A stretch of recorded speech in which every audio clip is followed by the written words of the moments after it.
It's been interesting how Trump's kind of got two sidekicks, Vance and Rubio. And everybody, I mean, most of us seem to be happier when Rubio's beside him versus Vance. And I've been thinking lately, especially because of the comment that he made when he said, "Well, if it doesn't work out, then it's on him," regarding Vance and the deal a few days ago when it was announced.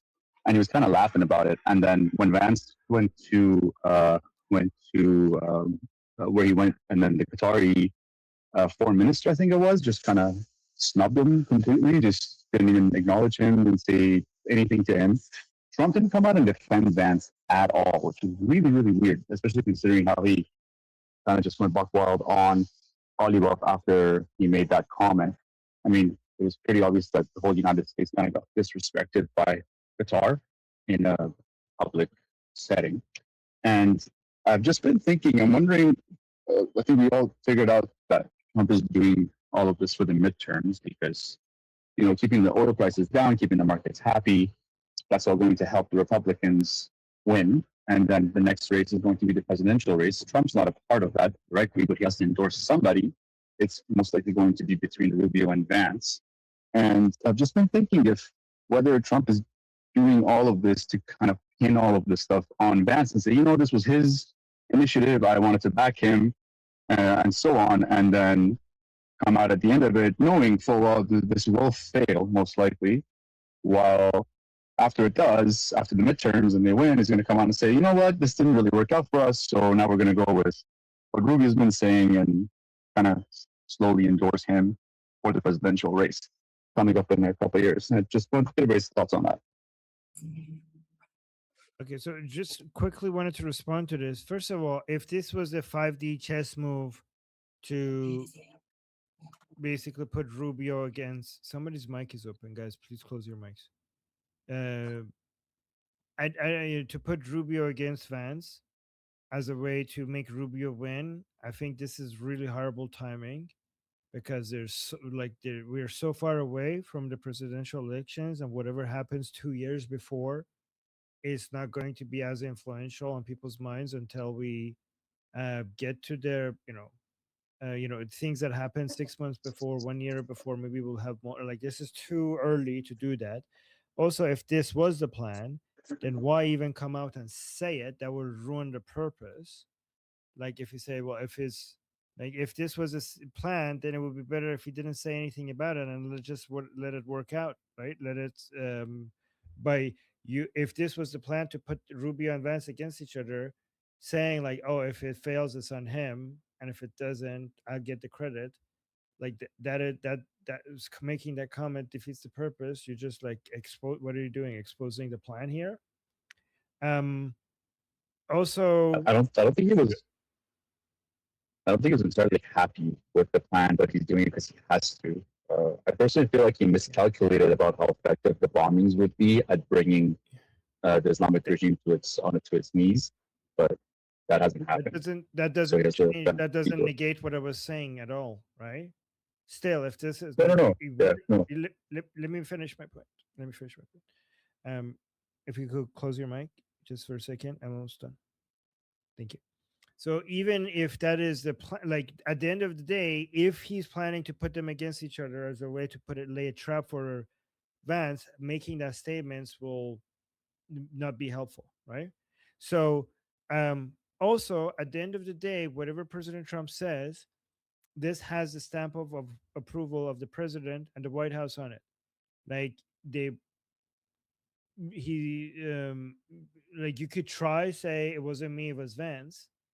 I mean, it's obvious that the White House is 100% behind Vance right now. They're sending him there. They're approving him to say they're like if you look at what President Trump is saying, most of everything he's saying is in approval of what Vance is doing. So later on, if they want to come and say it wasn't us, people are going to keep playing those videos, all the posts by the White House with Vance's speeches, everything Vance is saying is turning into like these images with quotes of Vance with his picture on it being posted by the White House.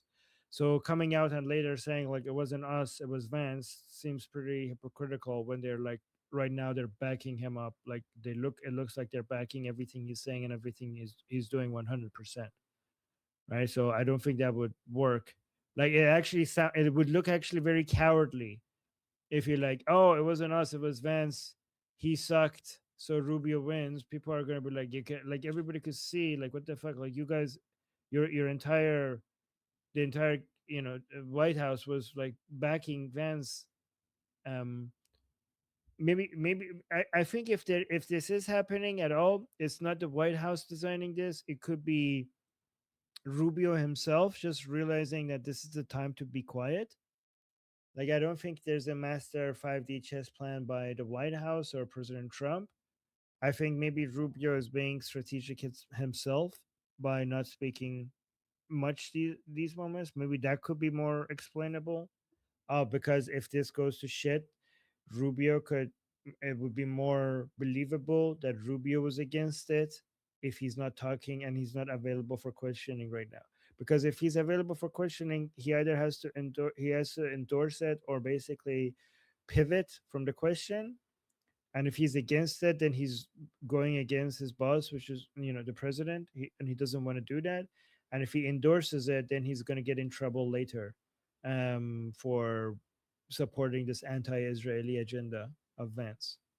But go on and give your response and see if other people want to talk about this as well in the chat. Yeah, I completely see why you're saying that, and I do agree with you. I'm just wondering if they're trying to kind of take a win right now and also make the Republican Party as a whole seem more united and having this direction of, hey, we're going to make a deal, because it seems like they are kind of appeasing the Qataris. I believe there was this thing I heard that I think it was UAE, Qatar, and Saudi have pledged to spend $1 trillion in the U.S. over the next few years, and we all know that the Qataris have a pretty close relationship with the Islamic regime. So if these guys make a deal with the Islamic regime, it would appease the Qataris, and I don't really see Rubio being posing up to them, but Vance would.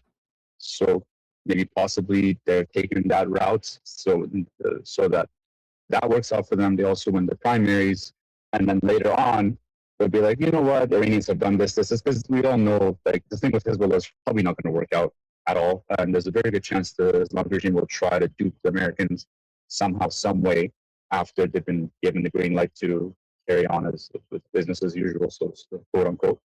So I'm just wondering if there's a bigger plan to take a win right now, cool the markets, lower gas prices and oil prices, so that they can get a win for the primaries, even though they all seem united and are signing off on it. And obviously, Trump is going to say, "Yeah, this was I'm on board with this," but then later on he come on and say, just like he did with Bibi, right?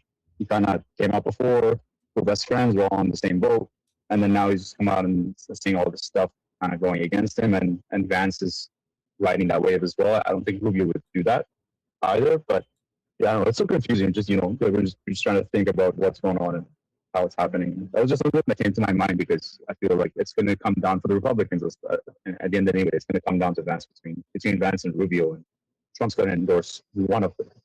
So it'll be interesting to see which way it goes. Yeah. Guys, when it comes to what's happening in the White House, I think a lot of the decision makings are not as long term as people think it is.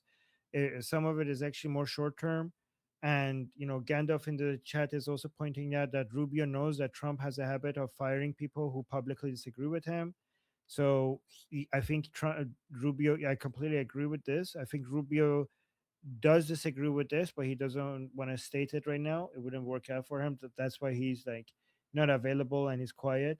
And also, Gandalf is saying Trump cannot legally fire JD, but he can fire Rubio. So smartest move is to close his mouth right now.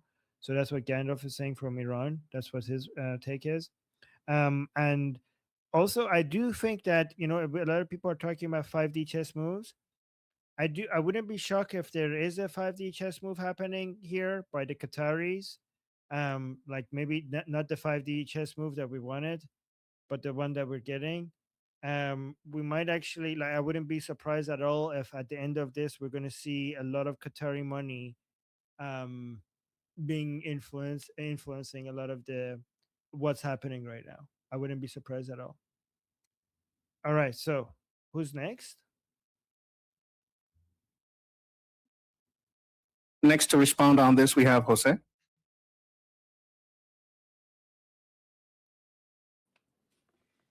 I think you might be right, Armin, that it might be Rubio staying out of the fray. Um, he kind of got his hands full